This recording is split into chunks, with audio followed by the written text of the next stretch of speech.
Rafael Alun diduga cuci uang korupsi di perusahaan pijat refleksi.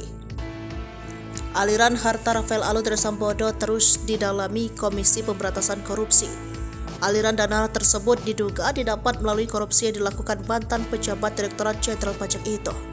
Terbaru, Lembaga Anti Rasuah melacak perusahaan pijat refleksi.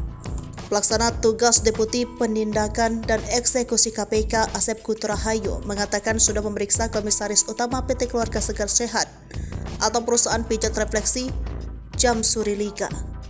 Pemeriksaan dilakukan terkait TPPU yang diduga dilakukan oleh Rafael Alun.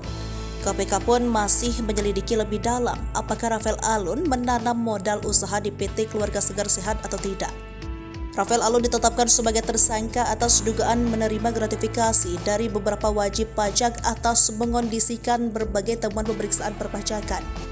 Ia diduga memiliki beberapa perusahaan, di antaranya PT Arta Mega Ekadana, yang bergerak dalam bidang jasa konsultasi terkait dengan pembukuan dan perpajakan. Rafael Alun diduga juga menerima aliran uang sebesar $90.000 Amerika Serikat melalui PT AME. Seiring proses penyidikan berjalan, KPK turut menjerat Rafael dengan pasal pencucian uang dan menyita sejumlah aset Rafael diduga hasil dari korupsi.